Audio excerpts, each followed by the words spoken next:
ব্রাহ্মণবাড়িয়ার নবীনগরে চাঁদা না দেয়ায় অটো গ্যারেজে আগুন লাগানোর প্রতিবাদে মানববন্ধন।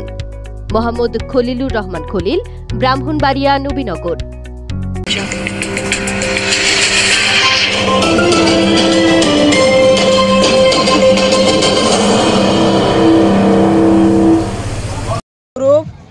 মারছে সালামের রনি, মারছে বুট্টুর বউ, সালামের বউ, বাসিরের বউ।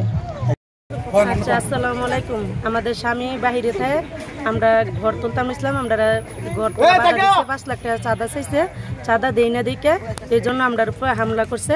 হ্যাঁ, সে নাম দাও লইয়া আমরা দৌড়াইছে। আমার অটো গ্যারেজ আছে আলিয়াদ মার্কেটের দোকান পাশে। বাড়িতে কিনে যে ঝগড়া হয়েছে আমি সঠিক জানি না। আমার ফোন দিছে বাড়ির থেকে যে জামালকা তোমার বাতিজা বউরে মাইরা লাইতেছে সৌরভ এবং আব্দুল সালাম মাইরা লাইতেছে। পরে আমি বাড়িতে আসছি দুইয়া আয়া দিয়ে হারা নাই। পরে আমার বাতিজার বউরে লয়ে গেছি নবীনগর ডাক্তারের কাছে। উনি যে আমার দোকান থেকে আবার ফোন দিছে যে আপনার দোকানে আয়া সৌরভে আর সালামে আগুন লাগাই দিছে।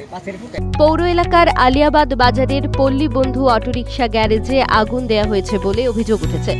মানববন্ধনে দাবি করা হয়, গত 8ই আগস্ট আনুমানিক বিকাল 4:20 একই এলাকার সৌরভ নামে ছাত্রলীগ নেতা তার দলবল নিয়ে অগ্নিসংযোগ করে।